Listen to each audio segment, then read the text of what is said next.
नमस्कार दोस्तों, कैसे हैं आप सब। आप सभी का स्वागत है आपके अपने YouTube चैनल पर। और आज की हमारी कहानी शुरू करने से पहले जो भी चैनल पर पहली बार आए हैं या जिसने भी अभी तक चैनल को सब्सक्राइब नहीं किया है तो जल्दी से जाकर चैनल को सब्सक्राइब करें और घंटी का बटन दबाकर ऑल का आइकन जरूर प्रेस कर लें ताकि हमारी कहानियों की नोटिफिकेशन आप तक सबसे पहले पहुँचती रहे और आप हमारी कहानियों का आनंद उठाते रहें। तो दोस्तों, अगर आपको हमारी कहानियाँ अच्छी लगती हैं, लाइक शेयर और कमेंट्स करना ना भूलें ताकि हमारा भी हौसला बढ़ता रहे और हम आपके लिए नई नई कहानियाँ लेकर आते रहें। तो चलिए शुरू करते हैं आज की एक और बेहतरीन कहानी। राधिका राहुल के कंधों का सहारा लेते हुए धीरे धीरे आगे बढ़ रही थी। कमला जी उन्हें देखकर मुंह बनाते हुए बोली, अरे बेटा, क्या हुआ बहू को? अभी थोड़ी देर पहले तो भली चंगी थी, तीज पर मायके जाने से मना किया तो इसके नाटक शुरू हो गए। कोई भी बात ना माने तो ऐसे ही नाटक दिखाती है, पूरी नौटंकी है यह। राधिका ने धीरे से गर्दन घुमाकर पीछे की तरफ देखा तो कमला जी के मुंह से चीख निकल गई। राधिका डर से कांपती हुई कमला जी को देखकर हंसने लगी। उसकी आंखें लाल थी, बाल बिखरे हुए कमर तक लटक रहे थे।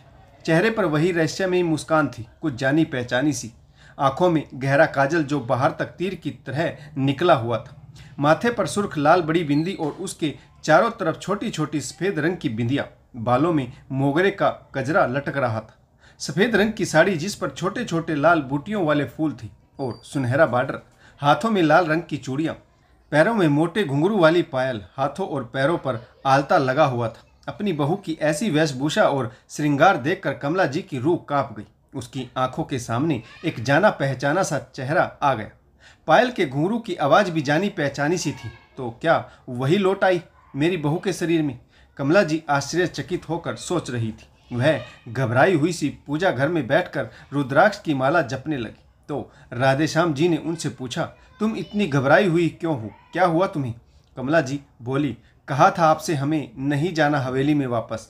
जल्दी से इसे बेचो और मुक्ति पाओ। राधेश्याम जी बोले, कोशिश तो कर रहा हूँ, पर इतनी बड़ी हवेली है, ऊपर से इसके विषय में इतनी सारी अफवाहें फैली हुई हैं कि यहाँ पर भूतों का वास है। गांव में तो क्या, कोई आसपास या दूर दराज के गांव तक कोई इसे खरीदने को तैयार नहीं।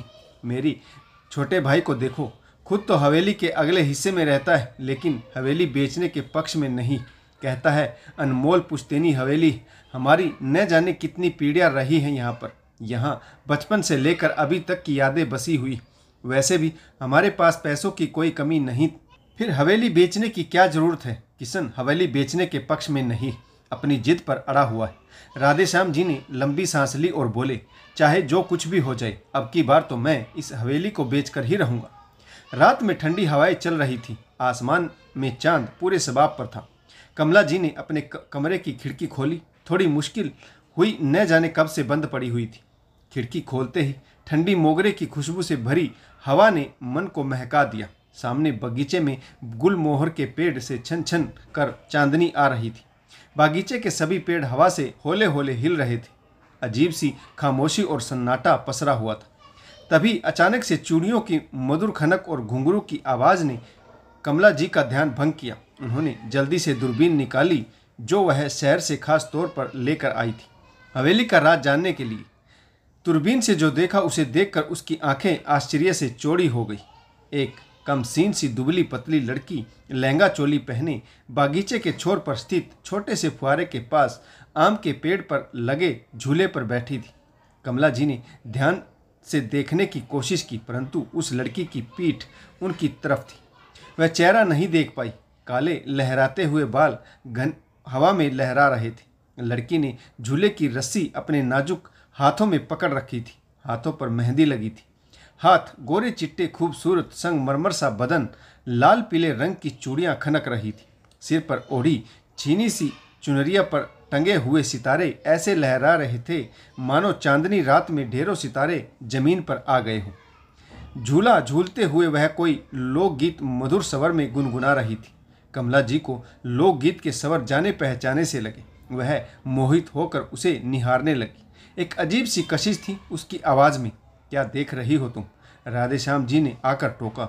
देखो, वही रहस्यमयी लड़की जिसके बारे में लोग अक्सर किस्से सुनाते हैं कि रात को हवेली के पीछे हिस्से में लड़की के गाने की आवाज़ आती, चूड़ियाँ और घुंघरुओं की खनक सुनाई देती। कहीं ये सच में वही भूतनी तो नहीं? कमला जी ने बड़ी बड़ी आंखें करते हुए घबराते हुए कहा। वह डरी हुई थी। कमला जी की ऐसी बातें सुनकर एक पल के लिए तो राधेश्याम जी का दिल भी डर से कांप उठा। फिर बोले, अरे पगली हो क्या, क्या क्या सोचती रहती हो। कहते हुए उन्होंने एक बड़ा सा डंडा उठाया और टॉर्च ली और बोले, चलो चल कर देखते हैं, इस रहस्य का आज पर्दाफाश करना ही होगा। कमला जी ने अपनी शाल ओढ़ा। सावन के महीने में यहाँ बारिश की वजह से हल्की ठंडक महसूस हो रही थी और रात का 1 बजा था। दोनों दबे पांव चुपके चुपके टॉर्च और चांदनी की रोशनी में बागीचे के पिछवाड़े झूले की तरफ बढ़ने लगे। तभी कमला जी को महसूस हुआ जैसे अचानक से उनकी बगल से कोई गुजरा। उन्होंने तुरंत पलटकर देखा, कुछ भी नहीं था। ठंडी हवा का झोंका आया और कुछ जानी पहचानी सी खुशबू भी। क्या हुआ, क्यों रुक गई? राधेश्याम जी ने कमला को टोका। कमला जी सकपकाई सी बोली, सुनो, मुझे डर लग रहा है, जरूर कोई भूत प्रेत है। क्या फालतू की बातें कर रही हो, चलो चल कर देखते हैं। अब दोनों झूले के पास जा पहुंचे। झूला हवा से आगे पीछे हिल रहा था। यह देखकर राधेश्याम जी और कमला जी के बदन में सिहरन दौड़ गई। झूले पर कोई भी नहीं था। अचानक से कमला जी झूले पर बैठ गई और बोली, तुम मुझे झुला दो। कमला जी ने इतने प्यार से कहा तो राधेश्याम जी चकित हो गए। बावरी सी हो गई क्या, इतना रात को झूला झूलोगी? राधेश्याम जी ने हंसते हुए कहा तो कमला जी बोली, पता नहीं, इस झूले को देखकर मुझे कुछ होता है। झूला झूलने को मन करता है। पूरी जिंदगी दिल में यही तमन्ना लेकर गुजार दी। इस सावन में झूले पर तुम मुझे झुलाओगे। आज पहली बार मौका मिला है। सब भूल जाओ, मुझे झुला दो प्लीज़। प्लीज़ शब्द सुनकर राधेश्याम जी का मुंह खुला का खुला रह गया। अरे बुढ़िया, सटिया गई हो क्या? इस भयानक रात में तुम्हें रोमांच सूझ रहा है? कहीं उस भूतनी की आत्मा तुम्हारे शरीर में तो नहीं घुस गई? कमला जी ने फिर से इतराते हुए कहा, उस भूतनी की आत्मा को तो मैं कभी भी अपने शरीर में घुसने नहीं दूंगी। हाँ, आपको इजाज़त है।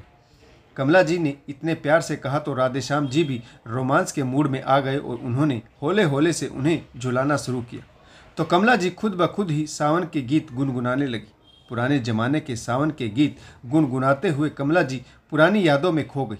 अगली सुबह हल्की हल्की बारिश हो रही थी। मौसम बहुत सुहाना था। नाश्ते की मेज पर कमला जी, राधेश्याम जी और उनका बेटा राहुल और बहू राधिका साथ बैठे थे। राधिका ने आज पीले रंग की साड़ी पहनी थी, जिस पर बिल्कुल वैसे ही लाल रंग की बूटियों वाले फूल और सुनहरा बॉर्डर और बिल्कुल वैसा ही साज श्रृंगार, घुंघरू, चूड़ियाँ, बड़ी बिंदी, मोगरे का गजरा। इन्हें देखकर कमला जी को कुछ याद आता है, कुछ जाना पहचाना सा। हमेशा बोलती रहने वाली राधिका आज खामोश थी और उसके चेहरे पर जानी पहचानी सी मुस्कुराहट थी, जिसे देखकर कमला जी के हाथ कांपने लगे। राधेश्याम जी का छोटा भाई किशन भी अपनी पत्नी सहित नाश्ते की टेबल पर था। खाने में आज आलू गोभी की सब्जी, प्याज की पकौड़ी, धनिया पुदीने केरी और लाल मिर्च की तीखी चटनी थी। साबुत लाल मिर्च की तीखी चटनी का स्वाद जाना पहचाना था। कमला जी ने चटनी चखते हुए नौकरानी राधा से कहा, राधा, आज चटनी बहुत अच्छी बनी। वह बोली, अम्मा जी, चटनी आज बहुरानी ने बनाई, सिलबट्टे पर खुद पीसी है उन्होंने। कमला जी के मुंह से फिर से चीख निकल गई। क्या, माँ जी का सिलबट्टा? वह आंगन में चौक में बैठकर लाल मिर्च की चटनी बड़े जतन से पीसती थी। कहती थी, जितने धैर्य से पीसोगी उतना ही स्वाद और तीखापन आएगा। वाह, राधिका बहू, बिल्कुल अम्मा जैसी चटनी बनाई, स्वाद आ गया। किशन ने पकौड़ी चटनी के साथ खाते हुए कहा। कमला जी ने नज़र घुमाकर देख बहू राधिका के चेहरे पर वही जानी पहचानी तिरछी मुस्कान आ गई, जिसे देखकर वह फिर डर गई। तभी किशन की पत्नी बोली, दीदी, कल रात को मैंने बगीचे में झूले पर एक चुड़ैल और भूत को देखा। बड़े प्रेम से झूला झूलते हुए पुराने जमाने के सावन के गीत गुनगुना रहे थे। भूत भी रोमांस करते हैं, कहते हुए यामिनी हंसने लगी। यह सुनकर राधेश्याम जी और कमला भी झेंप गए। फिर यामिनी बोली, दीदी, एक बात बोलूं, उस झूले में जादू है, अजीब सा सम्मोहन है। हवेली के नौकर चाकर और गांव वाले इसके किस्से सुनाते हैं। यह सुनकर कमला जी घबरा गई और धीरे से बोली, कल रात को मैंने भी एक लड़की को झूले पर देखा था। उसके गाने की आवाज़ और चूड़ियों की खनक भी आ रही थी। यामिनी उत्साहित होकर बोली, दीदी, वह भटकती हुई आत्मा है। अक्सर पूर्णिमा की रात को जरूर आती है, जब चांद अपने पूरे शबाब पर होता है। आप शुद्धि के लिए गंगाजल पूरी हवेली में जरूर छिड़कवा दीजिएगा। कल पूर्णिमा की रात थी, वह जरूर आई होगी। राधेश्याम जी गुस्सा होते हुए बोले, अरे बस करो तुम लोग, क्या फालतू की बातें करते रहते हो? हवेली बेचने आए हैं हम। जब हम घर के लोग ही ऐसी बातें करेंगे तो फिर हवेली कौन खरीदेगा? राधेश्याम जी उठकर ऊपर वाले कमरे की तरफ जा रहे थे और मन ही मन कह रहे थे, इस भूत को मैं देख लूँगा। कहते हुए उन्होंने अपनी माँ का पुराना कमरा धीरे से खोला। लकड़ी का भारी दरवाज़ा चर की आवाज़ के साथ खुला। सामने राधेश्याम जी की माँ चारुलता और बाबूजी सूर्य प्रताप जी के विवाह के समय की बड़ी सी तस्वीर फ्रेम की हुई दीवार पर लटक रही थी। चारों तरफ परिवार के सदस्य खड़े थे। राधेश्याम जी कमरे के अंदर जाकर लकड़ी की नक्काशीदार आराम कुर्सी पर बैठ गए। कुर्सी पर बैठकर हाथ फेरते हुए उन्हें अपने माता पिता की याद भावुक कर गई। फिर उसकी नज़र लकड़ी की अलमारी की तरफ बढ़ गई तो कदम अपने आप ही उस तरफ बढ़ गए। अलमारी खोलकर देखी, बाबूजी की छड़ी, चश्मा, बड़ी वाली बंदूक, खानदानी पुराने उपन्यास वहीं पर थे। माँ की चूड़ियाँ और कपड़े वहीं एक बक्से में रखे हुए थे। उनकी माँ को नृत्य और चित्रकला का बहुत शौक था। अक्सर वह हवेली में, कभी बागीचे में आम के पेड़ के नीचे घंटों चित्रकारी करती रहती थी और झूला झूलती रहती थी। क्या हुआ भाई साहब, किन ख्यालों में खो गए? राधेश्याम जी ने पीछे मुड़कर देखा तो उनकी छोटी बहन रुक्मणी खड़ी थी। अरे रुक्मणी, तू कैसी है? कहाँ थी? हम पिछले रविवार को ही हवेली में पहुँचे हैं, परंतु तू नज़र नहीं आई। भाई साहब, आप हवेली को बेचने को लेकर किशन भाई साहब से बहस कर रहे थे। आपको अपनी बहन की कभी याद नहीं आई और कमला भाभी को भी मेरा आना पसंद नहीं। विधवा हूँ ना, अपशगुनी हूँ। यह सुनकर राधेश्याम जी का सिर शर्म से झुक गया और वह चुपचाप आराम से कुर्सी पर बैठ गए। रुक्मणी बोली, भाई साहब, बाबूजी यहाँ बैठा करते थे, याद है आपको? मैं और माँ को वह झूला कितना प्रिय है। राधेश्याम जी ने नज़र भरकर पूरे कमरे को निहारा। आज ऐसा लग रहा था मानो माँ बाबूजी की खुशबू फैली हुई। सामने दीवार पर टंगी तस्वीर प्यार से पूछ रही, अरे लल्ला, आ गया तू? बड़े दिनों बाद आया। याद नहीं आती तुझे अपने माँ बाबूजी की? अचानक से न जाने क्या हुआ कि राधेश्याम जी फूट फूट कर रोने लगे और बोले, रुक्मणी बहन, मुझे माफ़ कर दो। मेरे कारण ही तेरी ज़िंदगी बर्बाद हुई। मैंने ही बाबूजी से तुम्हारा बाल विवाह कराने की जिद की थी और तू विधवा हो गई।